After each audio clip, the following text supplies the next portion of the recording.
Well, it's good to see that you came back for another class. I'm a bit of a loss though. I'm just not sure what I should teach you today. There's all this amazing technology out there, and I'm just not. What should I teach you guys about? I mean,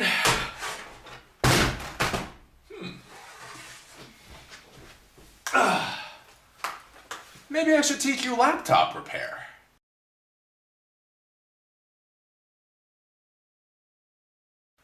Fixing a laptop computer is surprisingly easy to do. A lot of people are worried and are scared of trying to fix their laptop computer if something breaks. You know, if a screen breaks or a keyboard goes bad, they're either scared of trying to fix it because they're worried they're going to make the problem worse, or they think it's not worth fixing and they just throw it out and buy a new laptop computer.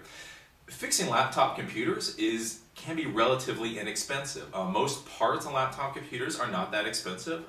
Things like keyboards only cost about $40. Even screens, if you crack your screen, that's still probably only going to be about $200 for a new screen. So fixing a laptop computer is pretty easy to do, and it's relatively cheap. You do have to be slow when you do this. You have to be slow and precise because, of course, there are a lot of screws in laptop computers, and if you lose the screws, well, the computer might not go back together right again. But if you're willing to go slow, if you're willing to do a little bit of research and take time to do it, fixing a laptop computer is really easy. The one thing that you will have to do is go out and get yourself a nice set of small screwdrivers. I like this little set from Cobalt here. They give you a set of, what is this? They give you a set of 10 different screwdrivers, Phillips and flat and hex and all different types. You know what a flathead screwdriver is, and you probably know what a Phillips screwdriver is. The one that you may not know of is called a hex screwdriver. Let's see if you can see that. Well, no, you can't. But a hex screwdriver, it looks like a little star on either the screw or the screwdriver, and you may need a hex screwdriver to get into your laptop computer, just so you know that. A little set of screwdrivers like this will probably cost you about $15, and it's realistically the only tools you need. So we're going to go into this class, and today I'm going to teach you how to fix your own laptop computer.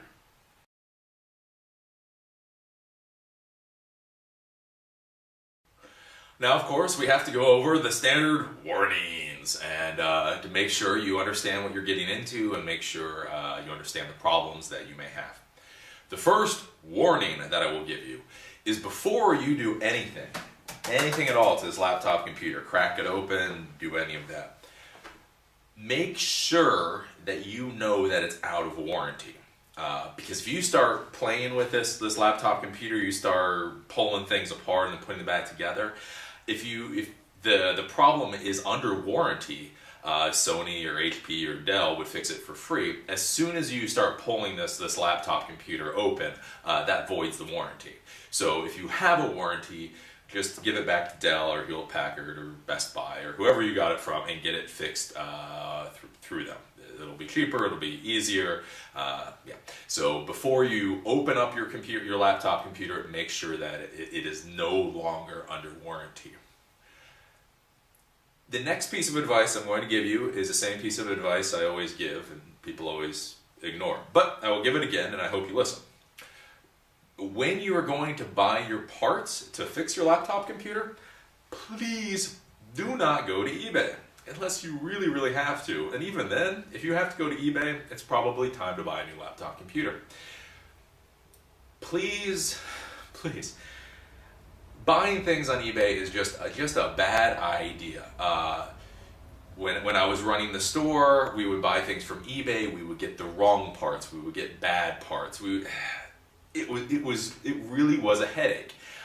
If you need to buy a new LCD screen, the new LCD screen will probably cost $200. If you go onto eBay and say, ooh, it's only $100, well, what's it worth to you if you only pay $100, but then you get the part and then it's bad or it's not the right part? We've seen that a lot where people would send us the wrong part. And again, they may say, oh, we're so sorry, but we paid for shipping to get it, we paid for shipping back, it's just a pain.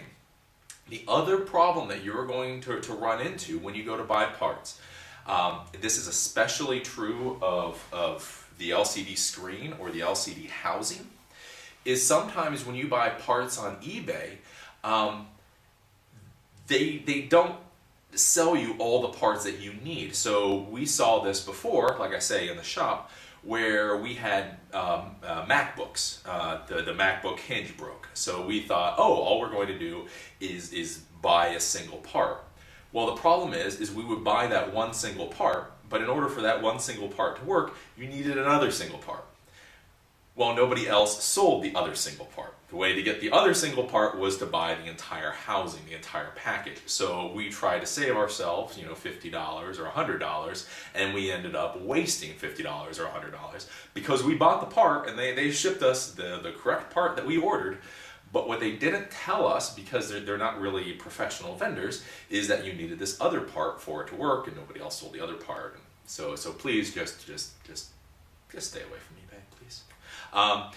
When you go to fix your laptop computer, when you find out what bad part you have, really try to find a good, reputable vendor. If you're looking for things like hard drives or RAM, you can get this from any place. You can get this from Best Buy, Newegg.com, of course, is my favorite. These are normal parts that you can get almost anywhere, so just get it from a good vendor.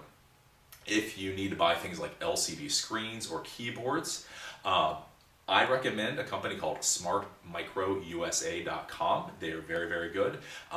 They're very quick, and they always give you the right parts. Whoever you decide to go with, make sure that they sell laptop parts as their main business. It's not just they have a couple in the back room and they sell it. They make sure that they are actual laptop part vendors, because a lot of times when you call up, especially if you're only going to fix your laptop computer once, you may be making a newbie mistake. And if you call the people up and you tell them what you're doing and you go to order the part, they might go, whoa, whoa, whoa, that's not what you need. What you need is, and that's why you're paying the $5 or $10 or $20 extra dollars to use a real vendor. So please use a real vendor. The only part in this laptop computer, so you know, that you could really do damage to yourself. Fixing laptop computers is relatively painless and easy, and no trips to the hospital necessary. Make sure you unplug the laptop computer before you start working on it, and that you pull the battery out. A lot of people forget to pull the battery out, so make sure you pull that out. The only part in here that could really hurt you is something called the LCD inverter.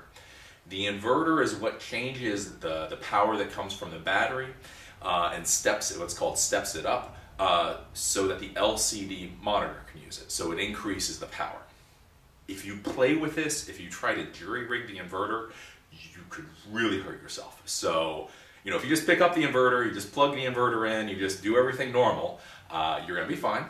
The inverter, it's not a boogeyman, it's not.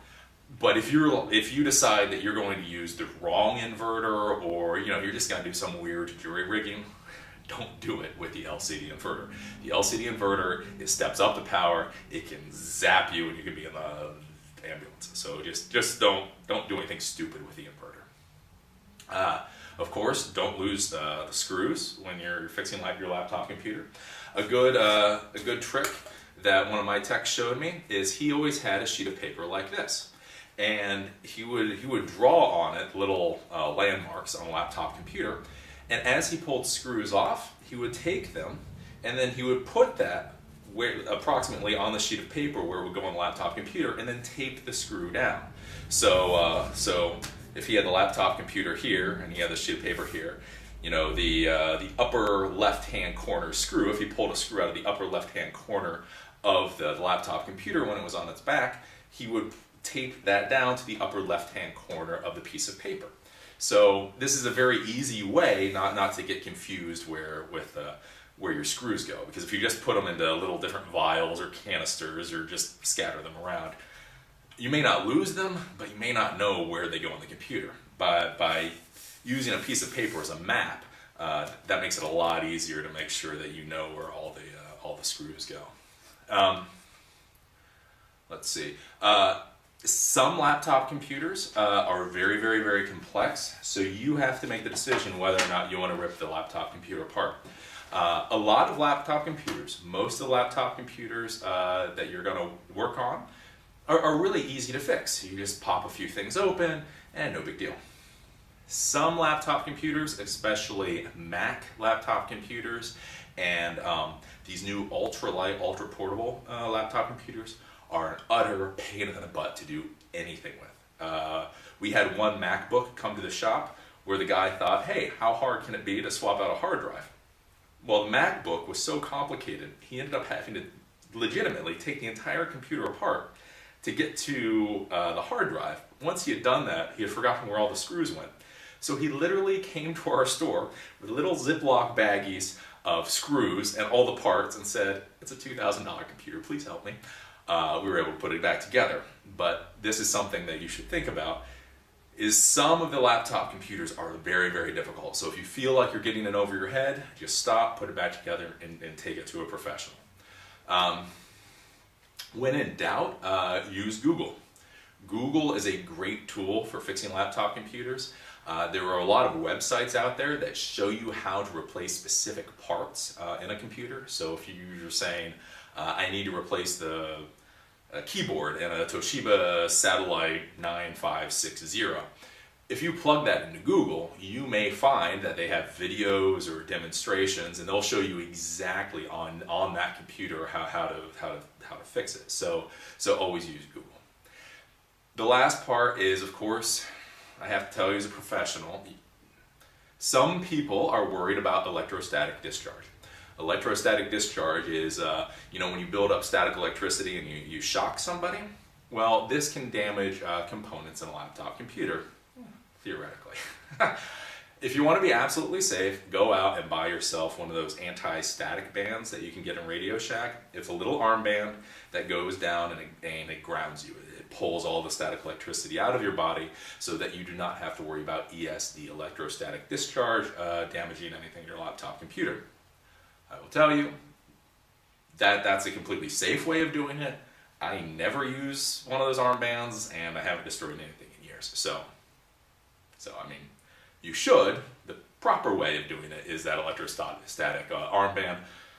I don't mess with it. So the main warnings that come out of this is when you're going to buy your parts, buy them from a reputable vendor.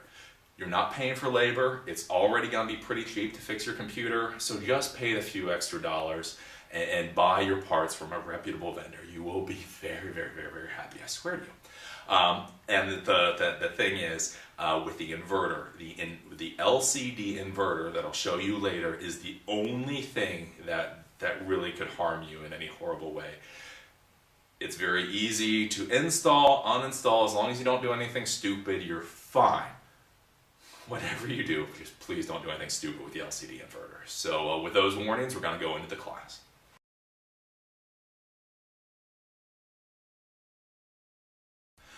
One note on liquid damage. So let's say you have your handy dandy laptop computer and you spill a cup of coffee on it, or your kid spills a soda, etc.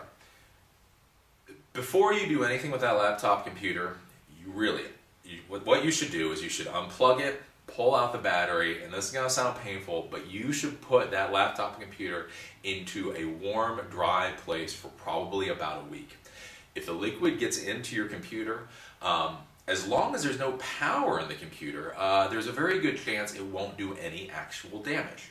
The liquid itself is not what does damage to your computer.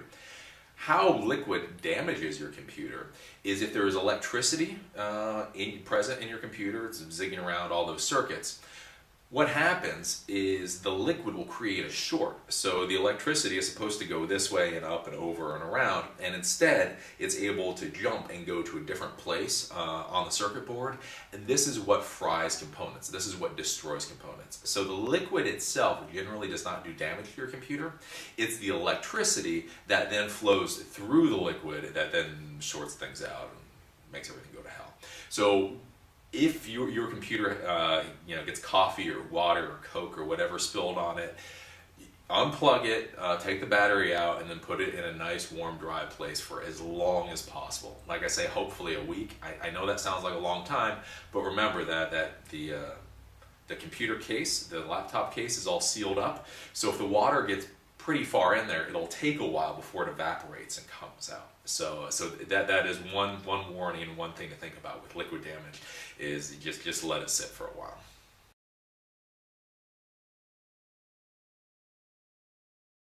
Okay, now the first thing that we're going to talk about is RAM. So RAM normally doesn't break, normally doesn't get damaged. But if you want to upgrade it, it's a very, very easy thing to do. Especially now, a lot of these companies don't put nearly enough RAM in the laptop computer when you buy it.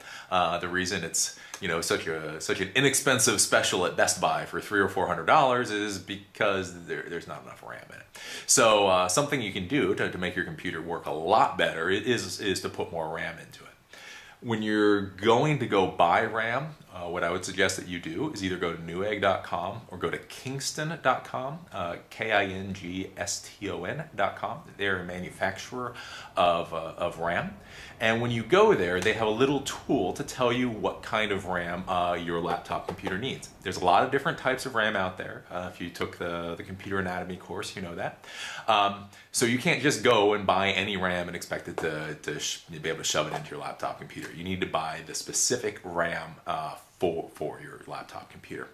Again, just go to newegg.com or kingston.com, plug in what type of laptop computer you have, and then it'll tell you what you need. It'll tell you what type of RAM to put in the laptop computer, and it'll also tell you how much RAM you can put in the laptop computer. So it'll say it maxes at 2 gigs of RAM, or 4 gigs of RAM, or 1 gig of RAM. Kingston.com or newegg.com will be able to tell you, how much RAM you can actually put into your laptop computer. Now, to replace RAM in almost all laptop computers, all you have to do is basically open up one of these little panels on the bottom, and you'll be able to find the RAM. So the first thing that we need to do actually is we need to find the battery. So in this computer, this is the battery, and we need to pop it out. So there's always a locking mechanism. You push the locking mechanism and then pull out the battery. This makes sure that there is no power going to this computer at all. Then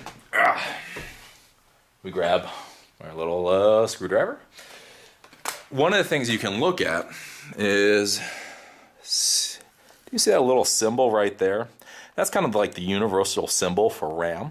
So if you can find that on one of the bottom panels, and then that's where the RAM is. If you don't find it on the bottom panel, then you just open up all the bottom panels until you find the RAM. So let's see, we're going to put this right here. We're going to unscrew. So it's very, very simple. Screw the RAM. Oops. And then you kind of pry. And so that's a little cover. It comes off. And then if you look in here, this is the RAM. Put this down. Now to take out the RAM, basically there's two little levers on the side. You just pull those apart and the RAM will actually pop up. And then you can pull it out. So see, this is a chip of laptop RAM. So this computer, this laptop computer, can only accept one stick of RAM, because you'll notice there's only one slot for RAM. And I don't know what's in here now. This one has 128 megs of RAM. Woo! So, but that's all you do. So if this was brand new RAM that I was installing into it, all I would do is I would take it, I would slot it in, push, and then you push down, and that's it. The RAM is installed. That's how easy it is to uninstall or install laptop RAM. Here's something to think about. If your computer won't boot on at all, or if it's having problems, sometimes you have to do what's called reseating the RAM. Sometimes the RAM, just by day-to-day whatever, gets knocked out of place. So let's say you set the computer down too hard, and the RAM comes out of place just a little bit. That will cause the computer not to boot up at all, or cause some weird problems. So if you're having weird problems, something that you can try to do is reseat the RAM. That basically means pull the RAM out, pull the RAM, all the way out, take a look at it, dust it off, make sure there's no problems with it, and then all you do is you shove it back in. Sometimes that's all you need to do to fix your laptop computer. So that is replacing, upgrading, or reseating the RAM.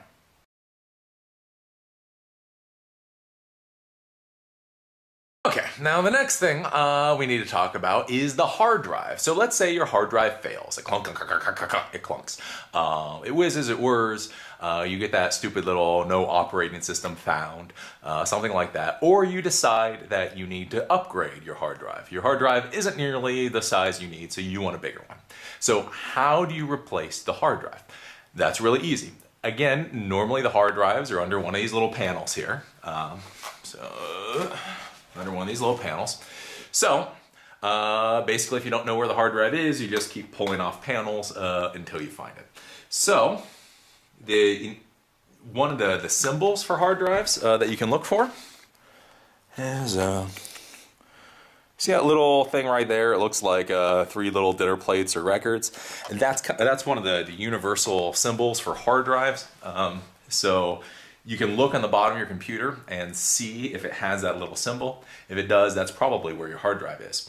If it doesn't, well, then just start pulling off bottom panels until you find your hard drive. So again, let's take the screws out of this.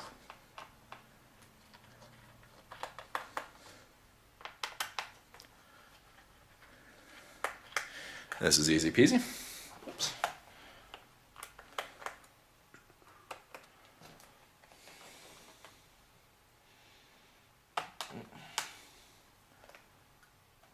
Easy peasy, they say. But sometimes you need to. There we go. Sometimes you do need a flathead screwdriver just to kind of get in there and wrench the thing out. So with this, we find here is the hard drive. From this point, let's see. You undo the screws on the side. This is the carrier case. So the hard drive will always be screwed, almost always be screwed into some kind of carrier. So you have to unscrew it from that. And with that, we just unscrew this.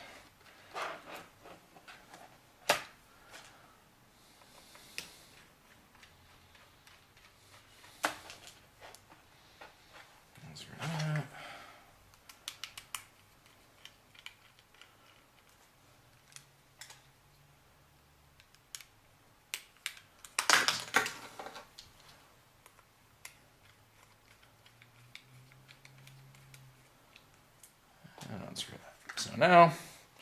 So the hard drive pops off the carrier case, and then you'll notice this set of connectors here.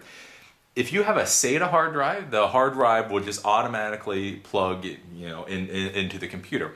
If it's an IDE hard drive, it has this extra set of connectors, and this is just an adapter. So you just pull this off, and now you have a normal IDE laptop hard drive. So you just go to Best Buy and you say, I want a bigger one of these. So this is a 40 gig. You go in and you say, I want a 500 gig. You get the 500 gig. Then you take this little adapter that you pulled off the other one. You plug it into the new one like this. You then screw your new hard drive into this carrier case. And then you take that and you put it back in the computer and you screw it in. And now you have a brand new hard drive in your laptop computer. So it's that easy. You find the panel under which the hard drive is located. You pull the panel off. You find the hard drive in a carrier case. You unscrew it from the carrier case. If it is an IDE hard drive, you then remove the adapter and you've got the bare hard drive. You buy a new IDE hard drive. You plug the adapter into the IDE hard drive and reverse the process. The one thing to remember is laptop computers will either accept IDE hard drives or SATA hard drives. You cannot buy a SATA hard drive and plug it into an IDE laptop computer, or take an IDE hard drive and plug it into a SATA laptop computer. So to make sure you don't buy the wrong thing at Best Buy, just pull out the hard drive, and so you know what you've got. If you've got the prongs like this, you have an IDE hard drive. If it's just 2 little ports, you have a SATA hard drive. So this is how you replace or upgrade your hard drive on a laptop computer.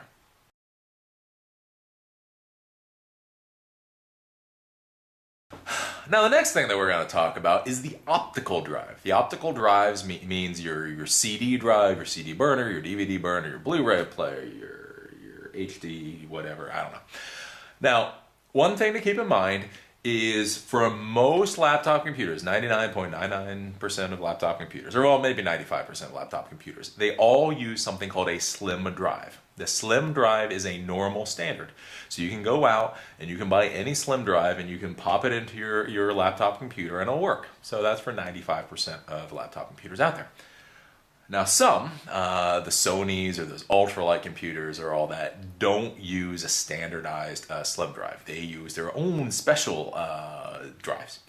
So before you go out and you buy a new optical drive for your computer, do a Google search, go to the manufacturer's webpage for your laptop computer, and make sure if it uses a standard slim drive or if it uses some kind of proprietary slim drive. If it uses a standard slim drive, you can go to newegg.com or any of those places, and you can just buy another slim drive to fit your needs, you know, CD, DVD, Blu-ray, whatever.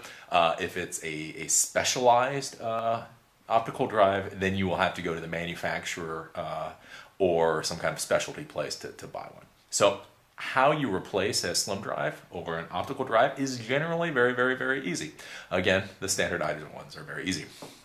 Now, the optical drive, right here, almost always slides out of the computer. So it's always, in order to get the optical drive out of the computer, it has a pin or a screw that holds the optical drive inside. So what you do is you look where the optical drive is, so it's right here, and then you go behind it and you find any screw that might be used to hold it in place, because generally there is only one screw used to hold the optical drive in place. For this computer, it is this one screw right here.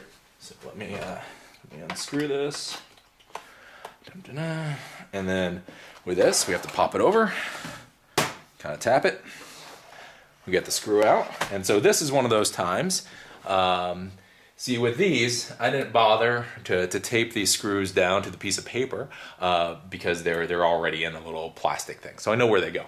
So I just put that here. Here, since I might lose track of where this particular screw goes, I will take my piece of paper, and since the screw is from approximately there, I'll just take that, and then I just put a little piece of tape on it. So now I know approximately where that screw went. Once that happens, now let's see. See, I can just slide the optical drive out, and look at that. I have an optical drive. I can just swap this. Again, like the hard drive, this is in a carrier case. So with this, if I want to fully take this apart, I unscrew this.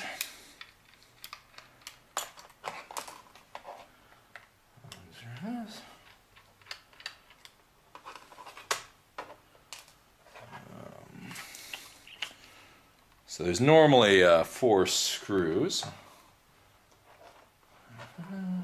And these are little ones, so you don't want to lose these guys. Look how small that is. I don't even know if you can see how small that is. That's small. About the size of a rice grain. So just be careful with these guys.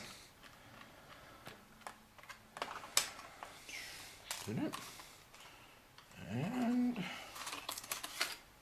there we go. So this is the carrier case. And this right there is the optical drive. So this is the drive. So when you order from newegg.com or Tiger Direct or whatever, in the mail you'll get something that looks like this. And so this is what you get. You then take this, you screw it into the carrier case, you plug it back into your laptop computer, and you've replaced your optical drive. It is literally that easy. Very, very, very simple to do. Like I say, just make sure that your laptop computer is one of the laptop computers that accepts, you know, the standardized slim drive. If it doesn't accept a standard slim drive, then you have to go back to the manufacturer to buy the part.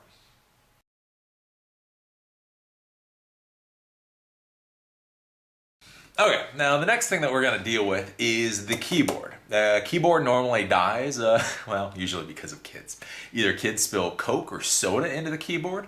Because like I say, coffee or water usually doesn't damage things, like electronics, as long as you turn off the computer. But something like Coke will, or soda will, because it's sticky. That sugar gets in there and then goops stuff up. So if somebody dumps Coke in here, that's bad. Or a lot of times we had little 3- and 4-year-olds who would pull off individual keys. So they would pull off the F or the G or the space bar. If they pull it off and it's broken, sad to say, no, you cannot just buy another key. They just don't sell them. I know everybody thinks it should be a 50-cent part, but they don't sell the individual keys, and therefore it's not a 50-cent part. You have to replace the entire keyboard. Replacing the keyboard usually is not that horrible to do. You will most likely have to go online or be very patient to figure out how to actually take the keyboard off. Sometimes it can be as simple as there can be a couple of screws. You just take those screws off and you pop the keyboard out. Other times the screws to take off the keyboard can be hidden under the motherboard, or the actual screw to allow the keyboard to release is just deep into the innards of your laptop computer. With this laptop computer, I took the time to, I had to take out the screws that were up here. So I had to take off these 4 screws. Once I took off those 4 screws, it allowed me to then pop this top part off. This is its own piece that comes off. So let me just, you see that? Use my handy dandy flat screwdriver. And even though the screws are off, there's still little hooks in there, so you have to use a screwdriver just to kind of pry things. Let me not break this in front of the world. And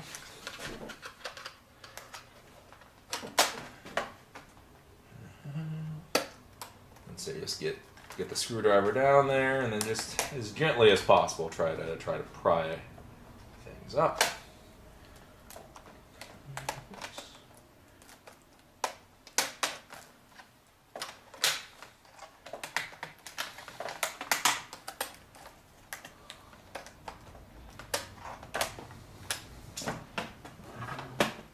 Sometimes you have to pry it from a couple different locations, so I'm going in through the back. Oh, these things are a pain in the butt. There we go. There we go. So, after a little bitchin', whining, and moaning, this piece comes off. We put that to the side. Now, there are screws under here that connect the keyboard to the frame. So we'll take those screws out.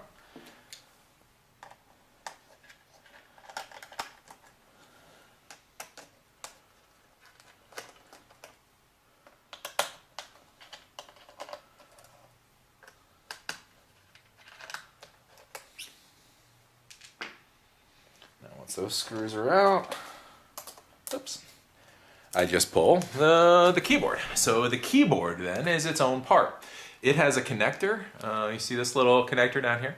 All laptop computers have the same weird little connector. This goes into a slot on the motherboard of the laptop. If you see right here, this is a slot. So if somebody spilled Coke into your keyboard, you would pull off the top panel. That's probably where these screws are hidden. You pull the keyboard out. You would buy another keyboard just like this. You would slot it in.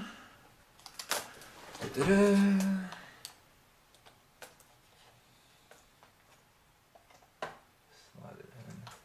as such. Oops. There we go. Like that. And then you put the new keyboard in, you screw it in, and you have a new keyboard. So replacing your keyboard literally can be that easy. It can really be a cluster too. It can be hellish. Like I say, if the screw to release the keyboard is underneath in the motherboard or inside the laptop, it can be a real pain in the butt.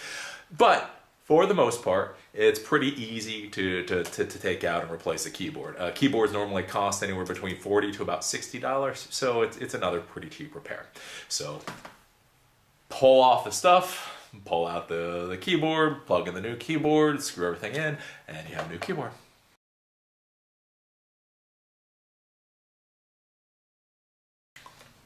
Now, another big problem that we got a lot is people bringing their laptop computer in and saying that it just shuts down randomly, that they'll be doing something and then the computer turns off or it freezes. Well, just like a desktop computer, if your computer randomly shuts off or freezes, it's normally because your CPU is overheating.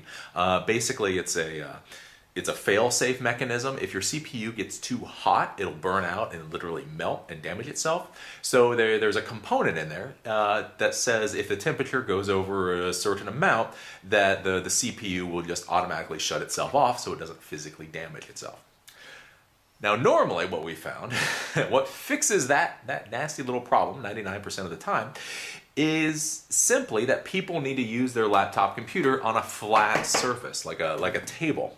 Many people now get really comfortable with their laptop computers, and so they put it on their couch or their bed, or they put a pillow on their lap and then set the laptop on their lap, and then they don't understand why it's freezing up and dying. Well, for some reason, from some stupid reason, it really is stupid from a design standpoint, most manufacturers put the air vent for the laptop computer on the bottom of the computer. See, this one has two big fans, two big air vents.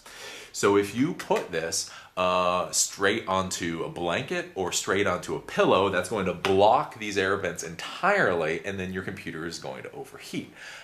Like I say, I mean, you figure people put these on pillows and blankets, so you would think that they would put the cooling vents somewhere else, but they don't. Even to this day, they still normally put them on the bottom. So if your computer just randomly shuts down or freezes up, the first thing to do is put it onto a flat surface, a desktop, just a normal desktop or a countertop, and then turn it on, leave it on, and you use it that way.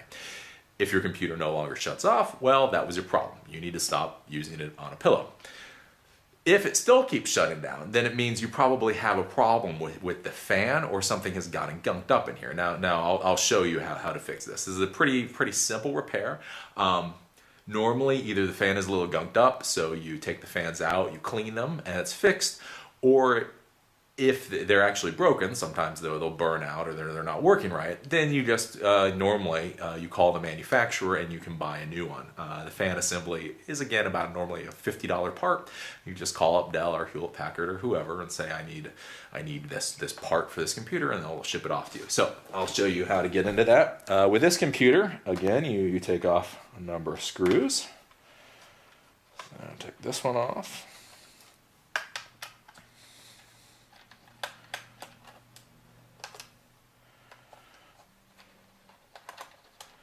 Now, of course, you will notice I am just putting all these little screws into my hand. I suppose I am the teacher and I should teach you how to do this properly, but the reality is this is an old laptop computer, and as soon as I get done with this class, I'm going to throw it in the trash. So I don't really care what happens to these screws. If this is you, you need to take each one of these screws, you need to take your little board with paper, and you need to tape it down, because you, I don't think, are going to throw away your laptop computer at the end of class. I just really don't want to spend all the time. Do as I say, don't do as I do. Okay. There we go. So we took off the part of the bottom case so that we could get into and see the fans. Sometimes the entire bottom of the case will come off. Sometimes only a piece like this will come off. It all depends on what laptop computer you're dealing with. And now you will see the fans. So when you open this up, make sure that these fans spin properly. See how these spin nice and easy? If these were gunked up or were not, if they weren't working right, then they wouldn't spin like this. So if you try to spin it and it's really tough or hard, then you need to replace the fan. If you can't spin it like this, then you need to replace the fan. From this point, again, the cooling assembly is different depending on what laptop you're dealing with, which model you're dealing with. So from this point, if you have a problem with this cooling assembly, you would pull the assembly off, you would call the manufacturer, and a lot of times they'll actually give you serial numbers for the part, And so you'll say, I need an SPS 350776001. And it'll be, yes, sir, that'll be $55. And then you'll go, $55 for a fan?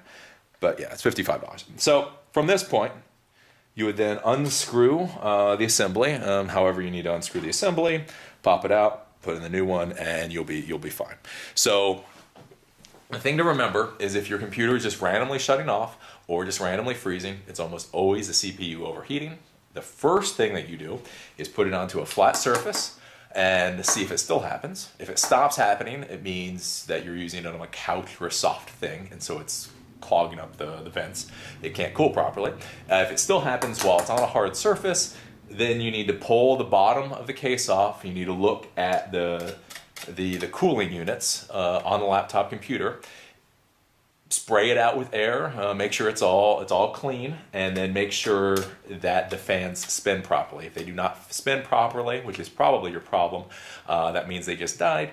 Like I say, call the manufacturer for $50, you get a new fan assembly, and just replace it and you'll be good to go.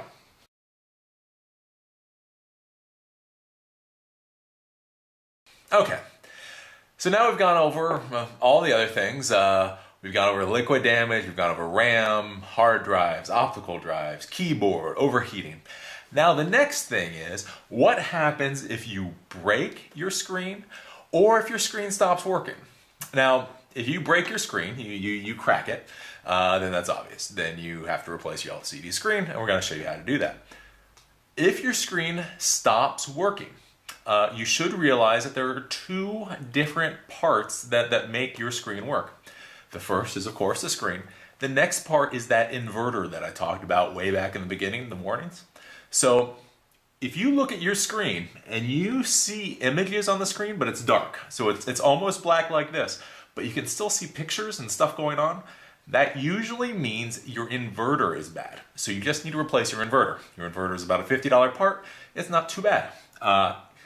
If you don't see anything on the screen at all, that usually means the LCD screen itself is bad, and then that's about a $200 part. So let's go in and I'll show you how to pull the LCD screen out, and I'll show you in the inverter and all that. The first thing that you do is you have to realize that they hide the screws for the screens normally under little stickers. So like this little sticker here, see, just a little sticker. You pull off the sticker and you find a screw. Now, if this is your laptop computer and you don't care how it looks, you pull off the sticker, you throw away the sticker, and who cares? If you care how it looks, make sure you save that little sticker. Or if this is for a client's computer, make sure you save that little sticker, because it's not really gonna look as nice if it doesn't have these stupid little stickers. So that's one sticker. Let's see here. That's another sticker. And then I think up here, there's a little sticker, and there's a little sticker. So they had the screws under the stickers.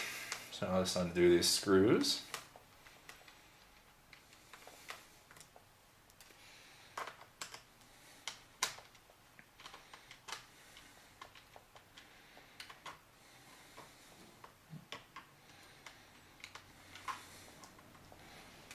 Screw. Screw.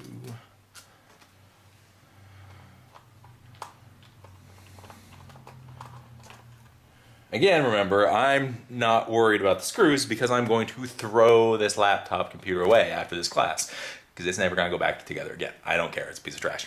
For you, make sure you take these screws and you tape it down to a little piece of paper, or you have a good system for remembering where they go. Don't just pull them out like I'm pulling them out.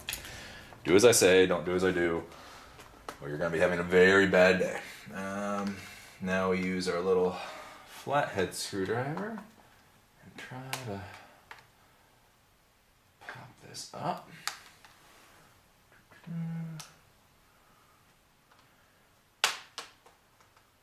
So on top of screws, there's also these little plastic hooks in here. So you just have to gently pry this open once you have the screws out. So there's that.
Alright, so we pried all this off, and then there's a little bit of tape on here that made this a little difficult to come off. Just realize you may have to pull this a little harder than is comfortable to get this off. But now we can look at here and we see the LCD assembly. So this is the LCD screen that we've been talking about. Now this right here, this is the inverter. Let me get a screwdriver. Undo that screw. Undo this screw. And then, see, this inverter comes off, and this is the plug that goes into the LCD screen.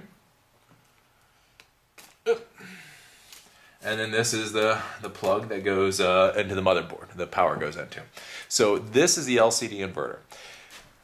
So the inverter is most likely bad. If you turn on the computer, the screen is incredibly dark, but you can still see pictures. You can still see images on the screen. That means it's most likely an inverter problem. So you pull out this inverter, see if it has a serial number, like this one does on it, and then call your part supplier and just order another one. Like I said, this should cost anywhere between $40 to $80 most likely. I would use smartmicrousa.com to buy the inverter, but you can use any reputable supplier. So either call the manufacturer or call a reputable supplier, give them the part number that should be on there, and then just replace this. So you pull off the casing, you get in here, you unplug this, you plug a new one in, and you're fine. Again, don't use just random inverters. This is the one part in here that can do you a lot of damage and send you to the hospital if you do something stupid. So buy a real, honest to God inverter that goes to your computer. Don't just buy some knockoff, please. Now that we have this open, if you have a broken LCD screen, it's pretty simple. You order your new screen from whatever vendor, and then you would unscrew this from the back of the housing. You would screw the new one in, you plug the new one in, and you'd be good. That's a brand new screen. So like I say, new screens normally cost anywhere between probably about $100 to $250. So you just order a new screen, you put it in, and you're good. That's pretty easy. One thing that you do have to be careful about is sometimes these cables here are what actually go bad. One of the reasons you have to use a reputable supplier is we had this problem where sometimes if you use eBay, they will send you the screen, but they don't send you the new cables. And then again, you find out the only way to get the new cables is to buy an entirely new screen. So you're out, $100 or however much you spend on the LCD screen. So just be aware of that. It could be the cables and not the screen itself, because obviously, the monitor moves up and back and up and back and up and back, and sometimes these can get damaged. So just keep that in mind. Sometimes the cables are replaceable, and if they are, they're like a $10 part. Other times they're attached to the monitor, or again, like I say, other times the only possible way you can buy them is if you buy the LCD screen. Another problem that we've seen, since we're on the screens anyway, is sometimes these hinges here get broken. Just back and forth. They're aluminum. They break. Again, in order to replace the hinges, you just pull all this apart. You unscrew the screws, and then you pop them off, and you buy new ones, and you put the new ones back in. Sometimes you can buy hinges individually. Other times you have to buy the hinges with the entire case, the entire structure. It really depends. So this is how you replace a monitor or the inverter. Like I say, the inverter is if you turn the computer on, and you can see like ghost images, you can see a little something, but it's not bright. That's the inverter. If your screen, of course, is cracked or you see nothing at all, that's most likely the LCD screen. Again, remember to buy this from a reputable vendor, because it also may be the cables. And although the cables can be a $10 part, they can be a bit of a pain in the butt to actually find. So that's replacing the LCD screen.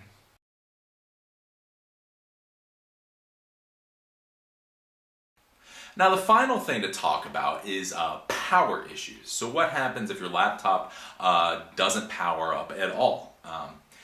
There can be a few reasons for this. The first reason that gets way overlooked is it may have something to do with your power adapter. The first thing that you need to make sure is that you're using the right power adapter. So we've seen this where families, of course, have 3 or 4 laptop computers. One person grabs the wrong power adapter, they plug that power adapter into their computer, and then the computer doesn't power up. Well, it doesn't power up because it's not getting the right type of power that it needs. So just take a quick look at your power adapter, and if you have a Sony laptop computer, make sure your power adapter says Sony. If you have a Sony laptop computer and your power adapter says Toshiba, that's probably the problem. Now, you have to be careful of this because not only if you use the wrong adapter can the computer not power up, but it can actually physically damage your computer. So if you're using a power adapter that sends more power than your laptop motherboard can handle, that could blow your motherboard, and motherboards are just horrible things to have to replace. So always make sure you're using the right adapter, and the first thing that you should troubleshoot is to make sure that you're using the right adapter. The next thing, and this is a weird one, is your power adapter actually is 2 parts. It has one cable, see the cable, then the power adapter that goes to your computer. You don't know how many times I have seen where this cable here is plugged in just a little bit to the adapter, but it's not plugged in enough to actually make contact. So the adapter is not giving any power, and therefore the laptop computer is not getting any power. So if your laptop computer doesn't power up, take this and push it in tight all the way, so you make sure that this connection is good. Now the next thing you look at is all laptop power adapters, or almost every single one out there, has its own little self-diagnostic on it, and that's the little green light that you'll see on most adapters. When you plug them into the wall, you'll see a little green light up here. Well, if that little green light doesn't light up, that means this thing isn't working. It means your power adapter is either bad or plugged into a bad outlet. So what you do is you just go, when you plug it into another outlet, and then see if it turns green. If you can't get this power adapter to turn green, then the power adapter is definitely the problem. You can go beyond this if you know how to use a multimeter. You can try to test to make sure you're getting the right volts and amperage out of your power adapter. But I'll tell you, if this isn't green, then it's just bad. If it is green, then the problem is probably with the computer itself. So that's power adapter. Make sure that it's plugged all the way in, and make sure you're getting that little green light. Also make sure that you're using the right power adapter, and I will warn you of this. There are universal power adapters out there, ones you can go to Best Buy or whatever, and there's a specific manufacturer that makes them. The problem is I've seen 3 laptop computers that we got in 1 month that had their motherboards blown out because of the universal power supply. It was the exact same universal power supply on 3 different types of laptop computers and just fried the motherboards. So if you need to buy a new power supply, just go to the manufacturer or buy the exact one for your laptop computer. Don't buy a universal power supply because, like I say, I've seen them fry motherboards, and that's a bad thing. Now, if it's not the power adapter, then it could be only really one of 2 other problems. Either your power jack has become loose, by plugging it in and out, or maybe tilting it, the power jack has actually come off the circuit board a little bit, or your motherboard is bad. If your motherboard is bad, I doubt it's worth fixing your laptop computer. Motherboards are very expensive. You're normally looking at anywhere between $300 to $800 for the motherboard, plus all the work that goes into it. So I wouldn't suggest replacing the motherboard.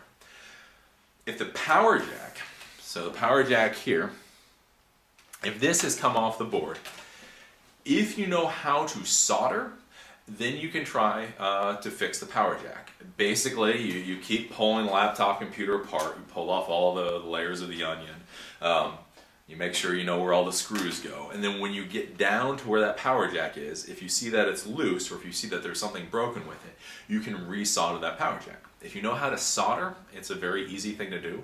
At my shop, we used to do 4 or 5 of them a day. It's no big deal.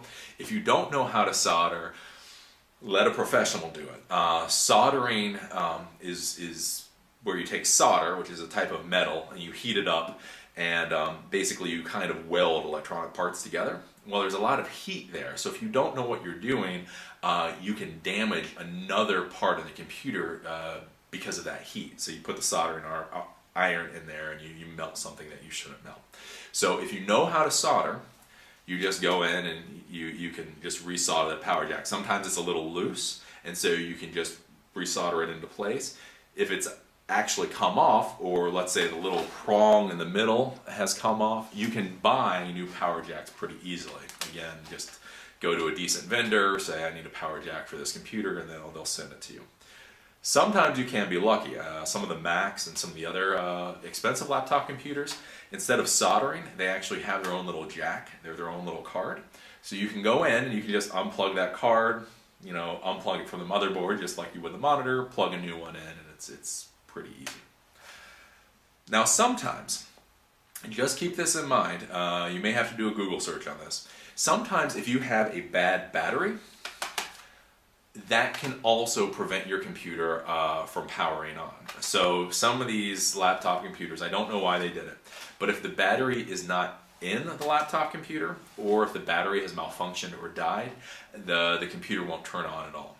So before you go soldering the power jack, do a Google search and see if that's a problem. Just do a Google, if my battery dies, will my computer work? And make sure that you don't think it's a bad battery. So this is the how to fix your computer if you're having a power problem. Make sure that the adapter is plugged in properly. Make sure you have a little green light. If you do, go to your computer, see if there's any problems with this power jack. If there is, then you'll have to replace the power jack. It normally requires resoldering. So if you know how to solder, it's an easy thing to do. Just keep taking parts off the computer until you get down to the power jack and then resolder it. If you don't know how to solder, don't touch it. Don't rip it apart. Give it to somebody who does know how to solder, because if you go in there with a hot soldering iron, you can just melt stuff. It's just bad. And then also remember that it could be a problem with your battery. This isn't the case with 95% of the computers, but some laptop computers, if you have a bad battery, it won't allow the computer to turn on at all.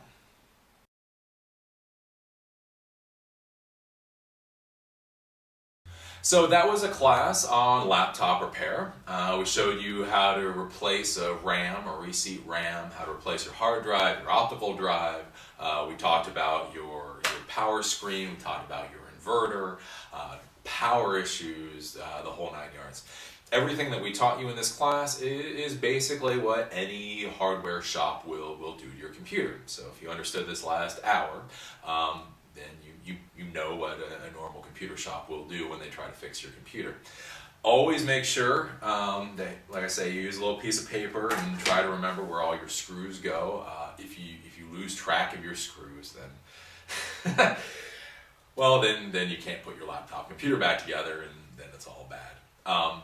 Remember that if you feel like you are getting over your head, stop, put everything back together, and then give it to a professional. If you get over your head, you can destroy a $1,500 laptop computer in 30 minutes. It's bad. So if you feel like you're getting over your head, don't just put it back. Give it to a professional. Nowadays, there's a lot of places you can send your laptop computers, and for $100 to $200 in labor costs, they'll fix the problem. So that's much better than destroying your laptop computer just because you feel like, oh, you should be able to do it, or whatever. Remember that if your computer is still under warranty, don't try to do any of this. Just give it back to the manufacturer, whoever you have the warranty with, and let them do whatever needs to be done to your computer. It's not worth it, because as soon as you crack the case open, then your warranty is void. Especially if you get something like Apple Care with Apple, or if you get one of these extended protection plans. I mean, you may have spent $300 to $500 on an extended warranty, and if you crack your computer open to do anything, you may void that warranty. So you don't want to do that. Again, like I said in the beginning of this class, and like I've said in so many classes, and you're probably going to ignore, please don't just randomly buy stuff from eBay. We had a lot of problems with this. I'm serious. I'm begging you. Find reputable vendors and then pay the extra money to use a reputable vendor. They will help you out. You know, when you call up and you tell them what you think the problem is and the part you think you need, by using a reputable vendor, they may tell you the part that you actually need. If you use a reputable vendor, you'll actually get the part that you need. A lot of the people on eBay, what they do is they rip apart the computers, they rip apart dead computers, and that refurbished part that you're getting isn't even necessarily tested. That's what a lot of people don't understand. What they do is they rip the computers apart for their parts, and then they just send out the parts willy-nilly. They figure, you know, if 1 out of every 5 parts is bad, well, it's cheaper for them to take that return than it is to actually test the parts. So just please use a reputable vendor. I hope you've learned a lot in this class. You know, fixing laptop computers is a relatively easy thing to do. If you're a little bit technically inclined, you can do it no problem. Again, make sure you know where all the screws and where all the parts go, because, you know, like I say, you're putting your computer back together. For me, for time's sake, you know, I'm just pulling out the pieces because I'm just showing it to you. Because frankly, my laptop computer is going in the trash. So unless your laptop computer is going in the trash, make sure you remember where all the parts are, make sure where all those screws go. Well, I'm Eli, the computer guy, and this was Laptop Repair. I'll see you at the next class.